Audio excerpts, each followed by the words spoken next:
여러분들 안녕하십니까? 수요 모의고사 문학풀이 12회를 시작하도록 하겠습니다. 먼저 현대시부터 살펴보겠습니다. 기영도의 가을 무덤과 이건청의 하류가 출제되었습니다. 문제는 정보가 많은 문제부터 풀고 비교하는 문제와 형식을 묻는 문제를 나중에 해결해야 합니다. 이것은 문제에서 출제자가 설명한 정보를 중심으로 보기 위해서입니다. 따라서 보기가 있는 17번 문제를 먼저 해결하고 18번과 16번을 접근하면 되겠습니다. 17번 문제입니다. 기억에 대해 설명하고 있군요. 기억을 통해 과거의 나와 현재의 나가 동일성으로 이어진다는 것은 다른 사람이 아닌 화자의 기억이라고 이해하면 됩니다. 반기억은 기억이 왜곡되거나 윤색되기도 한다는 정도로 이해하세요. 정서나 상황에 대한 정보가 아니므로 특별히 신경 쓸 필요는 없습니다. 그러나 가시에 대한 정보는 중요하죠. 누이가 불의의 사고로 죽은 사건이 나옵니다. 결국 누이에 대한 화자의 기억이 되겠군요. 제목이 가을 무덤인 것으로 보아 무덤을 찾아가 죽은 누이를 추모하는 내용일 것입니다.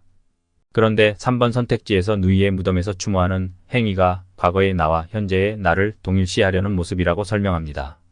그러면 과거의 나의 모습이 나와야 합니다. 시를 보시면 내 파리한 얼굴에 너는 죽은 누이고 이 못난 영혼은 현재의 화자 모습이므로 과거의 나를 찾을 수 없습니다.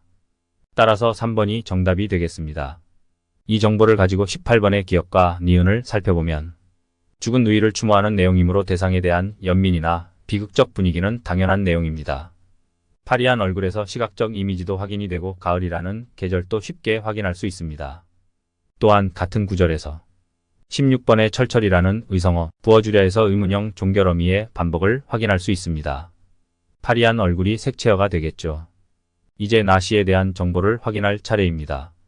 17번 문제는 이미 정답이 나왔지만 보기와 선택지를 통해서 유년 시절의 나무에 대한 기억이고 현재는 그 나무가 사라졌다는 아쉬움을 확인할 수 있습니다.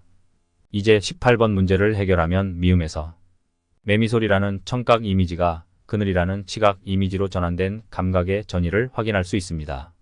그런데 이 장면은 과거의 나무에 대한 기억이므로 긍정적 정서를 드러냅니다.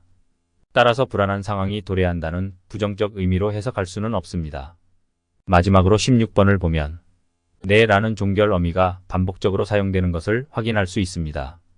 이것은 평서형 종결 어미이기 때문에 뭐뭐다라고 이해하면 됩니다. 따라서 3번 선택지에서 대상인 나무의 친근감을 나타낸다고 할 수 있으나 말을 건넨다고는 볼 수 없습니다.